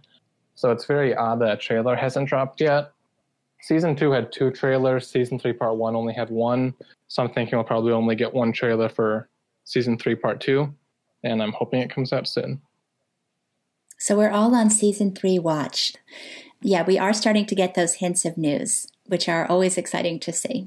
Yeah, Sawano just started recording the soundtracks, I think 2 or 3 days ago now. So that's ramping up as well. It seems like it has been an exceptionally quiet month. I think it has been quiet. Like, there's been a lot of stuff going on with other animes and other series, but not a whole lot of SNK news. Well, hopefully next podcast we'll be talking about the trailer. That would be great. So let's just move into getting to know our guests a little bit better. I'd like to start with Reiku. I mean, I know about the Levi memes, and yes, they are there, and they are in abundance. But you've been doing the character ranking polls. Maybe you can tell us a little bit about how long you've been doing them, and what made you start those, and what you've learned from them.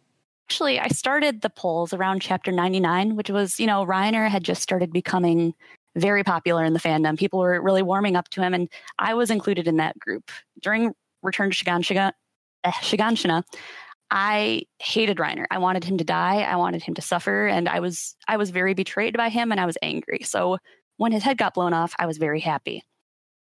But then we got to know him better, and Marley happened, and somehow he became my favorite character, and he became the favorite character of a lot of people. So I was like, well, wouldn't it have been cool if there had been some sort of way to measure the increase in popularity over time? So I started doing these polls around chapter 99, where I would have everybody rank their favorite characters from top to bottom, just to kind of see how the rankings look overall. And then over time, I would run this poll again just to see what changed and if anybody's popularity increased or decreased, etc. So something that's been really cool to see. I mean, I missed the Reiner rise in popularity, unfortunately, but I am starting to see the Gabby rise happening, which is really cool. And it's also really nice to see how what happens in a chapter makes a character more or less popular. Like for chapter 112, for example, Mikasa was one of the most popular characters. She almost made the top 5, which is very unusual for her. Usually she's like number 9 or 10. So it's really cool to see these points in time and the way that the character's popularity reacts to what's going on in the manga or even the anime. So the way Isayama has manipulated us emotionally. Yes, exactly. And yeah, it's really nice to see how controversial certain characters are, because just in chapter 112, Zeke had about 25% of people putting him in the top 3, and about the same number of people putting him in their bottom 3. So that's a really interesting case, because there aren't any other characters that are like that. Can you also segment these results by gender or by age? What sort of filters have you built in? Yeah, I've looked at it by age in the past, and that was actually not as illuminating, just because the age of people watching this series or reading this series, it varies quite a bit, and I didn't really find anything cool there. But with gender, it was actually really interesting, because Levi and Reiner are much more popular with ladies, but characters like Eren and Zeke and now Floch are significantly more popular with males. I think Ymir is also one of those characters that definitely has a gender appeal. Yes, Ymir is far more popular with women than with men. Specifically, people who like Reiner and Zeke do not like Ymir. So it's really interesting just to see how whether or not you like one character affects whether or not you dislike or hate another character. One of my favorite aspects of your polls are the bonus questions. Do you want to talk about those a bit? I just started doing those just because I was feeling like having a little bit of fun with this most recent poll. But I think my favorite bonus question in this one was, what Pokemon starter would you choose? And the idea was to kind of see, well, do people who like Eren also like Charmander because he's more destructive? Or, it was just kind of just for fun. But what ended up happening was that Bulbasaur ended up having a strong positive correlation with Armin and Mikasa and Levi. Squirtle ended up having a strong correlation with Birtle, which is adorable. That's adorable.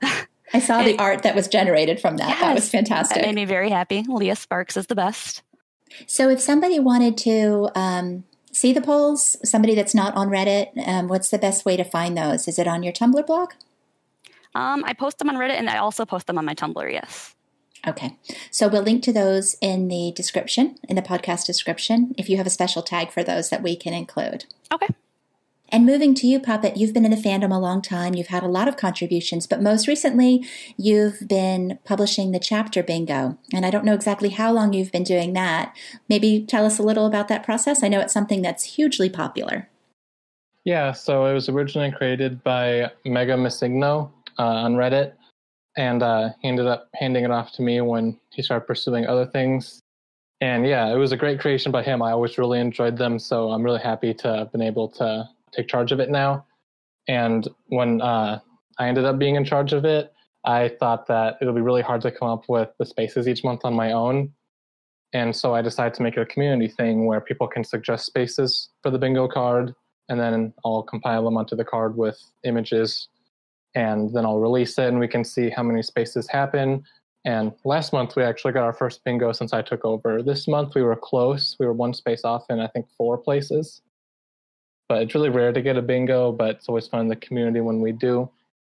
Some examples of spaces for those who haven't seen the card before. As I mentioned earlier, Aaron's Cold Dead Eyes. There's Shenanigans and Shiganshina.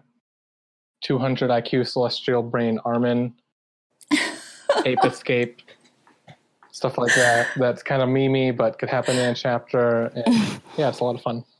I love that you've involved the community in that, because I know for me, like with the chapter poll, it's always better when we get the community involved and bringing in people's responses and their write-ins, and even just bringing on more people to help us. I know Reiku's joined the team, and I've asked you for your help several times in the past, Puppet. So yeah, bring in that community, because our community, say what you will about them, they are hilarious. You know, when we all put our heads together, we come up with some really good stuff. Indeed. So the other thing that I learned about you, and I think I mentioned this at the outset, we met on the Discord, a Cast of Titans Discord, is that you have this weird trivia brain. Like you have there are 113 chapters in this manga, and you have all those chapter titles memorized. If I toss a number between 1 and 113 at you, you can instantly tell me the chapter's title. Is that correct? For most of them, instantly. Some of them may take a few seconds. A few seconds. All right. All right. What about chapter 83? It depends on the translation. It's either Falling Axe or Cleaver. That's correct. Okay. What about, I struggle in the 60s. What about 64? A Welcome Party. All right. What about, let's see. I'm trying to find one that I don't remember. 28. Oof, 28. I think that's Crushing Blow. Close. That's 29. Okay, is this one Erwin Smith? That's 27. Dang it, I'm narrowing in on it. Is it Choices and Consequences? That's correct. Nice. Jeez. That's actually impressive that you got 27 and 29, though. I cannot. Okay, wow. What about 107? That's Visitors. 100. Declaration of War. 14. Oof, 14. That one's Primitive Desires. Is he right? I'm not checking. Yes, he is. I'm looking. Okay. All right, what about 36? That's I'm Home. 31? 31 would be, is it Smile/Grin? Yes. Okay. So how does it affect you when we have a fan translation that's kind of an established, like this month, Savagery, Violence? How will you remember? Or will you remember both? This one I'll probably call Violence. The fan translation doesn't mess me up as much since that. I'm like, okay, it's up in the air, and my mind ends up deciding on one. What messes me up the worst is when the volumes choose something that's completely wrong. Like, everyone refers to 83 typically as Falling Axe, and the volume just randomly has it as Cleaver. But the worst offender was volume 26, which came out last month. It randomly changes the Volunteers to Brave Volunteers, which I don't think the word brave is in the original Japanese, but they just kind of tossed it in. Oh, wow, you're right. I didn't even realize that. Well, I've been teasing that if there was ever going to be an SNK trivia competition, that I would want you on my team, because that is absolutely incredible, Puppet. I have no idea how you do that. Is this other aspects of your life as well, or is it just Attack on Titan where you have this strange ability? I tend to remember fiction pretty well overall, but Attack on Titan takes the cake by far. So when you can't sleep at night, you just lay awake going through chapter titles?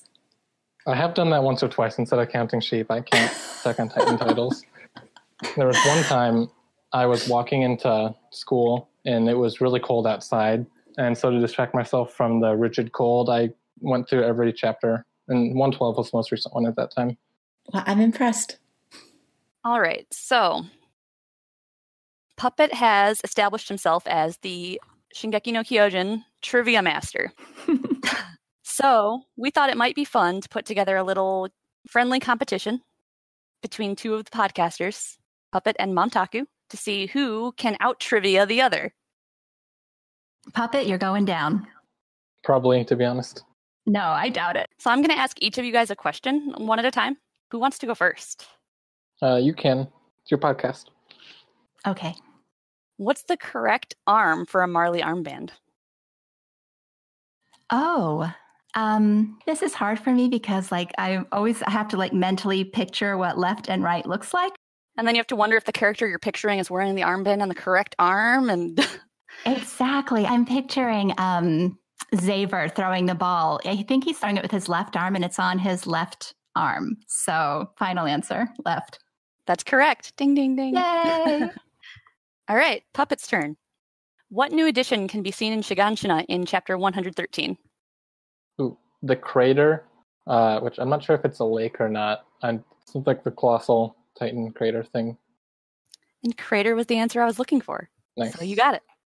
I actually didn't observe that until I was writing these questions and trying to think of stuff, and I was like, oh my gosh, that's the crater from Bert. Yeah, it's a cool detail from where Bert exploded.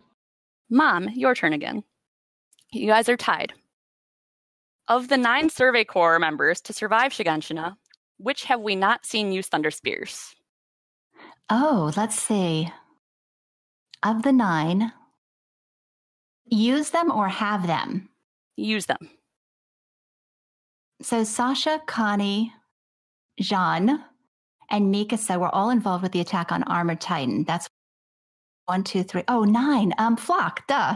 Wait, does he count? I'll let you keep going. Yeah, okay, I'll go with Floch. Hey, do I get a steal? Yes. Well, the John, Sasha, Connie, Mikasa were the main group attacking with the Thunder Spears, and then Hanji came in and clutched with one. So I think it's, and Levi we just saw use them, so I think it's Floch, Aaron, and Armin. That's correct. So you just stole a point from Mom, and now it's Puppet's turn for question number 4. Ugh. How many children did Rod Reese have that we know of? Okay, I thought you were going to ask the Broth children, and I was like, oof, this one I might be able That to would get. have been a better question. Rod's children are named, so I can try and go through a list. The other one I would just have to guess from pictures, so let me think. There's... Obviously, we're not allowing anybody to look things up, so... Puppet, are you actually going to name all of Rod Reese's children? I know there's one called Dirkland. That's the only one whose name I can remember, but I remember him going through how they died, and so I'm going to try and do that. Yeah. Okay, go ahead. Let's hear, because I think I know 2 of them. Wait, how many children does he have, or how many children does he have that were killed? How many children does he have that we know of? Oh, that we know of. Okay, I almost forgot Frida and Historia. I was just going to count the ones that died in the cave. Would have been a few off. So there's... I'm going to go 7. Mom? I was hoping you would go with 6, because I know it's either 5 or 6. Let's see, there's Florin, Frida, Durkin, and then there was the little one, 4. Historia, was there another, though? I'm thinking of the picture of him, standing there. I'm going to go with 5 in total, including Historia, but it might be 6. It's 6. Ah. There's Frida, Erklin, Dirk, Florian, Abel, and Historia. Apple, that's the one. Okay. Abel was actually the only one that I did remember that wasn't Frida or Historia, because he shares the name with Glasses-kun. Or she. I think Abel's a girl in this case, isn't she? Oh. It's your turn again, Mom. Name the 4 satellite cities of Walrose. Okay, Walrose. Stohess would be 1, right? Is that what I'd say? Maria's the outside wall. Yep, Mario's the outside wall. Rose is next. Cena has no satellites, or does it? It does. Oh. They all have satellites. All right. I know Stohess is the southernmost one. Orvid is the northernmost one. No. Yes. Yes. Yes. Okay. Stohess, Orvid. Now the two on the east and the west are Urquell? No pressure, by the way, because I don't know either. Orvid's the only one I was confident in. Yeah, Orvid and Stohess are then south and north. And Utopia? No. Okay, I give up. Help. Okay, so Puppet, do you want to try to steal? I'll try, but I think I'll be wrong. I'll go Stohess, Orvid. I don't know. I give up. Well, Armin said that Annie was being held in Utopia. But is that Matris? I think that's in Cena. Okay. And she was captured in Stohess, so we're talking about a lot of districts here. Yeah. All right, let's enlighten us. All right, so actually, Orvid and Stohess are both Walsena districts. Really? Yep. They are on the inner wall. Oh. The Walrose districts are Utopia, Trost, Krolvra, I don't know how to say that one, and Carinus. I feel bad for forgetting Trust.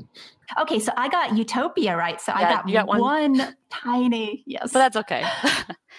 The next one's for Puppet. In what year did Isayama draw his one-shot that would become Attack on Titan? Ooh. I've read this one shot. It's really bad. I'm glad he redid it.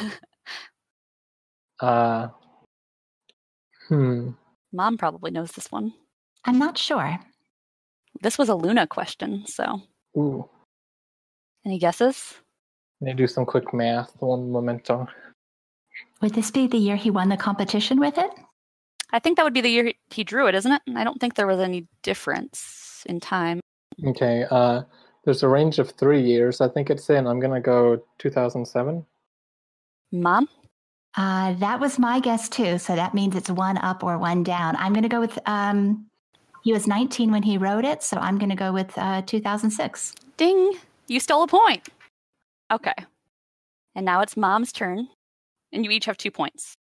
In what situation did we first see Thunder Spears used? In what situation? Are we talking about the flashback? Hanji's flashback where she exploded a tree? Is that the first time we see them used? Oh, that's a good question. I'm going to say the first time we see them used is in the flashback exploding the tree.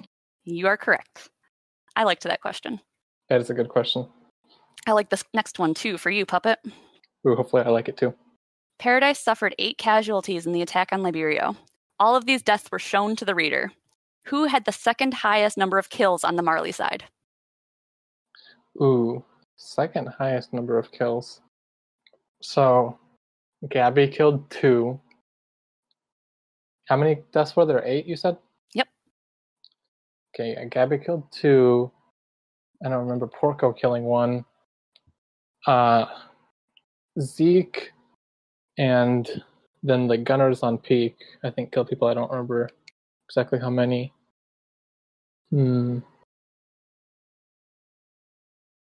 Oh, when there were 2 people like racing up on Zeke, and John told them to stop, and they just kept going. Peak had both of them shot, but I think that would count as the gunners. I don't think we saw which gunners. For the sake of clarity, I'm saying all the gunners count as Peak. Okay. Because we can't really assign the kills to an individual person. Okay. Then I think Peak would be the most kills, so you said you wanted the second most. I'm going to go Gabby. That's correct. And I liked your thought process. That was awesome. I typeset a lot of those action chapters, so they're ingrained. All right, Mom. In No Regrets, how did Levi meet Isabel Magnolia? Is it really fair to pull in only pseudo-canon material such as No Regrets in this debate? Okay, let's see. Are we talking... I own both volumes. I own the anime, which I don't know I've even opened it. I think it's like... How did he meet her? Yep. How did he first meet her? I'm just going to guess because I honestly have no idea. I think she was just some little street urchin. And was there something with a bird that needed to be fixed? Or maybe I'm confusing those things. But Puppet, do you know this one? When you first asked the question, I was like, no way. But then, Mom was answering. I think I thought of it. Isn't she like being chased by some guys and she wanders into him and the other guy's house and then they end up protecting her there? Yep, you're correct. He rescued her from pursuers. Well, do we know that he didn't know her before that? She was a complete stranger at that point? I'm pretty sure it seems that way. I haven't watched it in a while. I think all my fan fiction reading has like also influenced this because they're always in a gang, you know? Yep. All right. So now it's Puppet's turn, right? Mom has 3 points and Puppet has 4. All right, Puppet, can you name the real-life inspiration for the Attack Titan and the Armored Titan designs? The Armored Titan is Brock Lesnar. The Attack Titan, I didn't know had a real-world design influence. So this one I probably won't get. Let me think for a moment. And I just noticed if I didn't know both of them, I shouldn't have answered the first half because now Mom can still have it. The Attack Titan has an inspiration for design. I didn't know this either. Puppet, what is wrong with us? Thank Luna for this question, too. Luna, why are you like this? I thought actually these would be really easy for you, Mom, because I thought maybe that you had the same frame of reference for these. No, clearly Luna is, clearly she's, you know what? This is her being evil coming up with these, like, impossible. Based off the ears, I'm just going to go Lord Elrond from Lord of the Rings. Mom, do you have an opinion on this one? I would say the Attack Titan is based on some kid in high school who beat him up that he wants to get back at. Well, the answer is that it's Yushin Okami, who's a UFC fighter. So both of the Armor Titan and the Attack Titan were based off of people in either the WWE or in UFC. Did I get the Armored right? Yes, you did. Okay, nice. Do I get half points? Yeah, you get all the points. I think Luna gets all the points. Yeah, she gets a point for having the unanswerable question. And this one is for Mom. What member of Squad Levi was the first to land a kill in the Reese Crystal Cave? The first things that happened, Sasha blew up the, it created smoke screen. I'm going to go with Jean, even though it's probably wrong. I honestly don't remember, but his was the one that stands out most in my mind because, you know, the whole getting his hands dirty situation. You're actually correct. Oh. Yep, it was Jean. So now we have one last question. And what's the score? It's actually tied right now, 4-4. Ooh. This question, I think I want to do differently. I'm going to ask it to both of you at the same time. And I want to see who comes to the answer the fastest or gets closest. You make your guess, Puppet, and then if you guess wrong, then Mom can guess and back and forth. How many soldiers were in the platoon that Gabby saved by going in alone in Chapter 91? Ooh. Are we talking about the soldiers that were in the, is that number specified or do we have to think back and count bodies? It's specified, I believe. Is it 1,000? Mom can make her guess now. That's specified in chapter, Puppet, what chapter is that specified in? 91? It'd probably be 91. I can see it might be mentioned on the train in 93, but I think it's just 91. 91. Yeah, because she goes like, Commander McGoth, let me do my plan. Who's more important, one cute little me or blank number of soldiers in your platoon? Yep, I'm pretty sure that's how it went down. Okay, you know what? Puppet gets credit for this because I would not have even remembered that line of dialogue. Yeah, I have no idea. I'll say 1,100 because it was probably a round number. It's 800. I felt like there was an 8 in it. I want to say like 180, but I was like, I know it's higher than that. So Puppet wins, but just barely. Puppet actually wins more significantly because I guessed on all of mine and he actually had a basis for his. That's very true. So we have a champion. Congratulations, Puppet. You are a worthy opponent. You have bragging rights, and that's about it. And we will someday have like an actual, like, I really want to go up against the Cast on Titan guys, and you are always on my team, no matter what.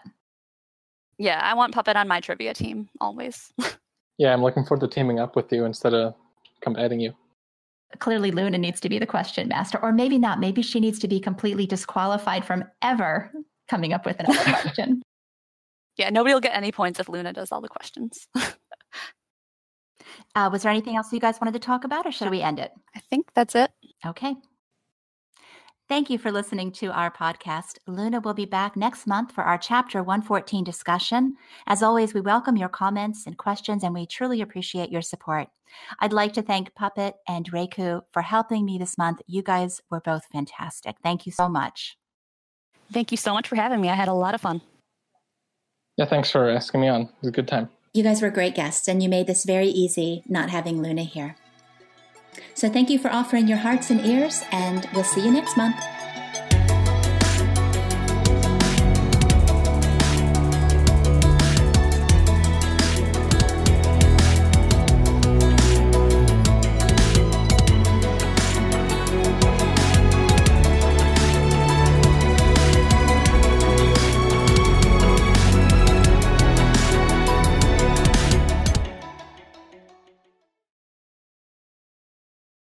Hi, Luna. Hi. Hello. So I have a short break, so I can join for a little bit, for like 10 minutes. Do you want to talk or do you want to just listen?